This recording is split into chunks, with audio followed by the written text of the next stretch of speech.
दोस्तों, उमर अकमल से सवाल हुआ कि बाबर आजम टीम पाकिस्तान के इतने अरसे कप्तान रहे, अभी भी हैं, और आपके फर्स्ट कज़न भी हैं, इतना करीबी रिश्ता भाइयों जैसा, उन्होंने आपको पाकिस्तान टीम में क्यों नहीं रखा? वो जब जब भी रहे आपको उन्होंने पाकिस्तान टीम में नहीं लिया। इस पर उमर अकमल ने बड़ा लंबा चौड़ा जवाब दिया और जो बड़े ख़ास पॉइंट्स उन्होंने उजागर किए जिसके ऊपर बात होना बहुत ज़रूरी है। मगर उससे पहले ये समझना कि उमर अकमल का अभी क्रिकेट चल क्या रही है। वो डोमेस्टिक क्रिकेट खेल रहे हैं और लगातार खेल रहे हैं, और ये वैसे अकमल ब्रदर्स का हमेशा वतीरा रहा है। जब कामर अकमल भी पाकिस्तान टीम से खेलते थे, मुझे याद है पाकिस्तान टीम में कभी कोई टूर करके वापस जैसे ही पाकिस्तान आते थे क्लब का मैच भी नहीं छोड़ते थे, वो भी खेलते थे।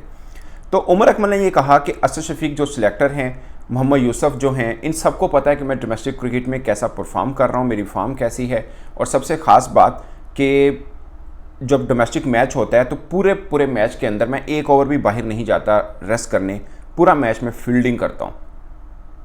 उन्होंने बोला कि ये पाकिस्तान की टीम है, ये कज़नों की टीम या दोस्तों की टीम नहीं है कि कोई कज़न हो तो अपने कज़न को टीम में रख ले, अगर कोई कप्तान बने तो अपने दोस्तों को टीम। मतलब कहने का मतलब ये है कि कोई अपने कज़न को नहीं रख सकता, ना ही अपने दोस्तों को रख सकता। ये पाकिस्तान की टीम है, जो डिज़र्व करते हैं उनको आना चाहिए।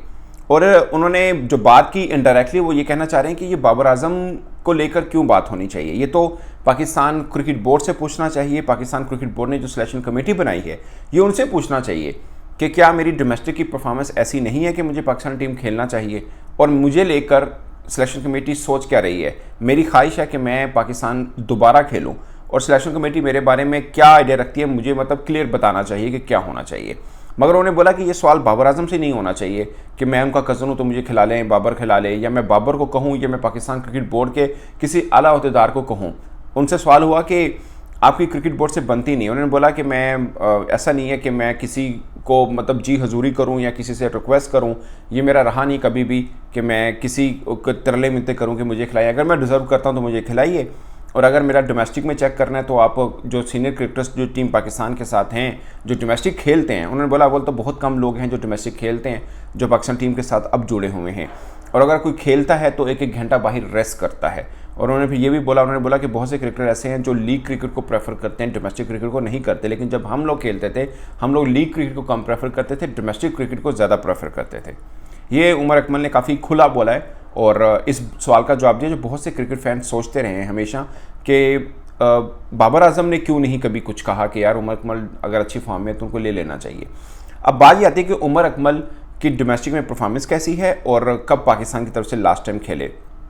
देखा जाए तो उमर अकमल ने लास्ट मैच जो है वो अक्टूबर 2019 में खेला, मगर उस वक्त भी उनका टीम में अराइवल एक के एक अलग ही तरीके से हुआ था। वो वैसे आखिरी मैच जो खेले शायद वेस्ट इंडीज़ के खिलाफ 2016 में T20 खेले थे वेस्ट इंडीज़ के खिलाफ। उसके बाद काफ़ी चर्चा रहा कि उमर अकमल की परफॉर्मेंस बहुत अच्छी है, वो डोमेस्टिक में थोड़ा बेहतर खेले, तो प्रेशर बना टीम पाकिस्तान क्रिकेट बोर्ड के ऊपर। 2019 यानी 3 बरस के बाद उनको पाकिस्तान टीम में उनकी वापसी हुई। ये उसी वक्त वापसी हुई जब अहमद शहजाद की भी वापसी हुई थी। मगर अनफॉर्चुनेट रहा उमर अकमल के लिए कि उनको 2 मैच मिले, दोनों श्रीलंका के खिलाफ मिले। उन दोनों मैचेस में वो रन नहीं कर पाए, 0-0 रन थे, और उसके बाद दोबारा किसी ने उनका नाम नहीं लिया। और 3 बरस के बाद उस वक्त उनकी वापसी हुई थी, 2019 की मैं बात कर रहा हूँ। आज उमर अकमल 34 ईयर ओल्ड हैं, 34 बरस के हैं, और जहां पाकिस्तान के पास सलमान अली आगा हैं, सऊद शकील हैं, और डोमेस्टिक के अंदर बहुत से और चीज़ें चल रही हैं, उस बीच में क्या सिलेक्शन कमेटी के कहीं पर माइंड में ये हो सकता है कि उमर अकमल का भी सोचा जाना चाहिए या होना चाहिए, मतलब सिलेक्शन कमेटी के माइंड में ये होना चाहिए या नहीं होना चाहिए, ये बहुत बड़ा सवाल है।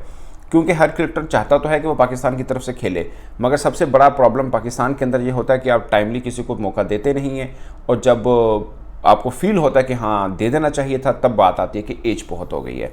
सेम शायद मुझे लगता है कि उमर अकमल, मुझे लगता है कि 2016 के बाद अगर आप 2019 में किसी को चांस देते हैं, लाइक आज से 5 साल पहले जब शायद वो 29 ईयर ओल्ड थे, तब आपने उनको सिर्फ 2 मैचेस क्यों दिए? मतलब आप किसी को ऊपर एहसान नहीं कर रहे, आपको लगता है कि कोई डोमेस्टिक में अच्छा परफॉर्म कर रहा है, आपने उनको टीम में लिया, फिर 2 मैचेस देकर फारिग क्यों करना? फिर आप उनको लाइक कोई 8-10 मैचेस दीजिए, और आपको मतलब एक बंदा डोमेस्टिक परफॉर्म कर रहा है तभी आप उनको पाकिस्तान टीम में लेके आए ना, तो सिर्फ 2 मैचेस देकर क्यों छोड़ना है आपने उनको? आप थोड़ा लंबा चांस दीजिए ताकि पता चले। और ये अगर आज कोई बात करे और इस पॉइंट को उठाए कि वाकई उनको 2016 के बाद 19 में जब लाया गया तो सिर्फ 2 मैचेस देकर ही क्यों आजमाया गया, और आज वो कह रहे हैं कि मैं डोमेस्टिक के अंदर परफॉर्म कर रहा हूँ, तो मैं चाहता हूँ मैं दोबारा पाकिस्तान टीम की तरफ से खेलना। डोमेस्टिक में 2024 में 5 मैचेस खेले, उनमें से एक सेंचुरी भी उन्होंने की है। 128 की शायद इनिंग है सुई नादर गैस के खिलाफ उन्होंने इनिंग खेली है। उन्होंने बोला कि ऐसा शफीक भी डोमेस्टिक खेलते रहे, उनको पता है मेरी फॉर्म कैसी है, वो अब सिलेक्टर भी हैं। तो ये हो, अगरचे ये खुद उन्होंने कोई प्रेस कॉन्फ्रेंस या मीडिया टॉक में नहीं बोला, एक टीवी चैनल के ऊपर कल का जो मैच चल रहा, पाकिस्तान बांग्लादेश का मैच चल रहा है, उसके ऊपर उनसे थोड़ी सी राय ली। तो फिर उनसे अपना सवाल भी पूछ लिया कि आपकी क्रिकेट कैसी चल रही है, आपको बाबर आजम ने क्यों नहीं खिलाया, और बला बला। कि जब भी उमर अकमल आएंगे तो सबसे पहले उनसे सवाल यही होता है कि बाबर आजम ने आपको क्यों नहीं खिलाया। और मुझे लगता है कि यही जवाब बनता है कि भाई बाबर आजम अकेले थोड़ी हैं जिन्होंने फैसला करना है, वो तो सिलेक्शन कमेटी है। सिलेक्शन कमेटी बेसिकली जिम्मेदारी तो सिलेक्शन कमेटी की है कि वो क्या फैसला करती है। और मुझे भी ज़्यादा तौर पर ये लगता है कि एक पॉलिसी होनी चाहिए। आपने आउट ऑफ नो वेयर आपने 2021 T20 वर्ल्ड कप में आपने शोएब मलिक को खिला लिया, और फिर उसके बाद उसके बाद पाकिस्तान ने फ़ौरन टूर किया था बांग्लादेश का, आपने वो भी खिला दिया था। उस वक्त चेयरमैन PCB रमीज़ राजा साहब थे जो बहुत खिलाफ थे शोएब मलिक के, मगर उनकी चेयरमैनशिप के अंदर ही वो दोबारा खेले थे। और मुझे लगता है कि एक क्लियर पॉलिसी होनी चाहिए बोर्ड की किसी भी क्रिकेटर को लेके। अगर उमर अकमल डोमेस्टिक खेल रहे हैं तो कि यंगस्टर्स का बहुत फ़ायदा है कि एक सीनियर क्रिकेटर खेल रहा है, बट वो ये ख्वाब सोच रहे हैं कि पाकिस्तान टीम में उनको खेलना चाहिए, वो डिज़र्व करते हैं। अगर सिलेक्शन कमेटी समझती है तो उनको क्लियर मैसेज देना चाहिए कि भाई आप अपनी फिटनेस का ये देख लें या वो देख लें। और अगर सिलेक्शन कमेटी ये समझती है कि नहीं उमर अकमल का टाइम गुजर चुका है, तो मुझे लगता है कि वो भी उनको क्लियर होना चाहिए, ताकि वो लीग्स वगैरह जो है खेल के अपना पैसा तो अच्छा कमा ही सकते हैं।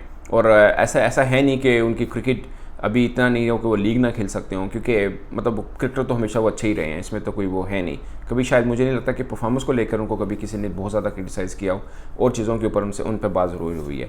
बट अगेन अभी पाकिस्तान सुपर लीग में भी शायद लास्ट एडिशन वो नहीं खेल पाए हैं, और ये भी एक अजीब है कि अहमद शहजाद भी नहीं खेल पाए, और अहमद शाह ने भी डोमेस्टिक में अच्छा परफॉर्म किया था, उमर अकमल को भी PSL के अंदर चांस नहीं मिल पा रहा है। तो ये एक चीज़ है दोस्तों जो कि क्रिकेटर्स के लिए शायद थोड़ी कन्फ्यूजन है, बट इस पर क्लियर पॉलिसी ज़रूर सामने आनी चाहिए। आपकी क्या राय, अपनी राय कमेंट के सूत्र में जरूर बताएगा। मेरी तरफ से इतना ही, इजाज़त दीजिए, अल्लाह हाफिज़।